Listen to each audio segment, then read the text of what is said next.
This video I'm going to show you and demonstrate a hollow coil. We use hollow coils for primarily kind of building off creatures, off things, where we want to keep that structure a little bit lighter, but still have the width of a thicker coil.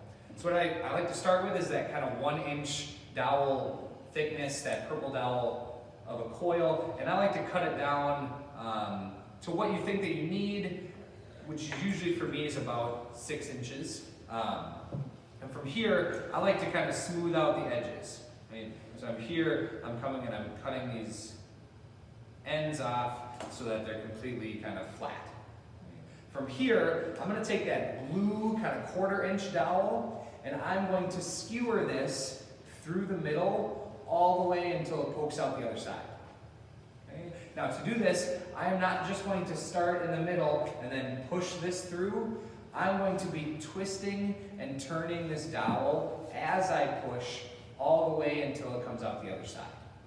Okay? So I'm going to start in the middle and I'm going to be twisting this as I'm pushing, and I'm also even twisting and turning this piece of clay as I feel that skewer, that dowel inside there.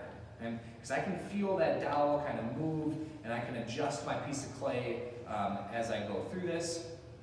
I will tell you that this takes some practice. You might do this 2, 3, 4 times, and you might have your skewer kind of pop out in any direction. And you eventually want this dowel to pop out right in the middle of the other side. Okay?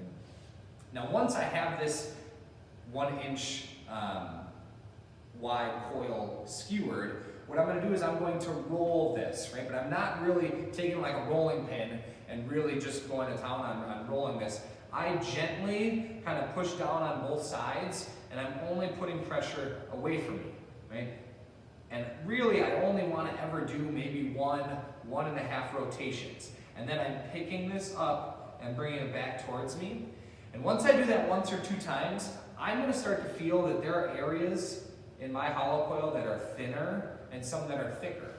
And when I feel that, I'm going to go ahead and slow down and emphasize and focus pushing down as I roll on just those thicker areas and kind of not putting any pressure on those thinner areas.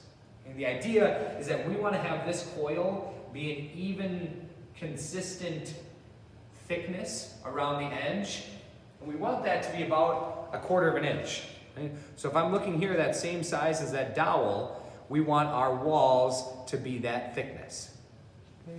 From there, from this hollow coil, we can use this to do a lot of things. Primarily what I like to do is, you can see and you can cut this into different kind of angles and shapes and use these. We can even put them together. We can attach them onto other things to create that thickness of a coil, but having it hollow so that it's lighter so that we don't make things that are too heavy.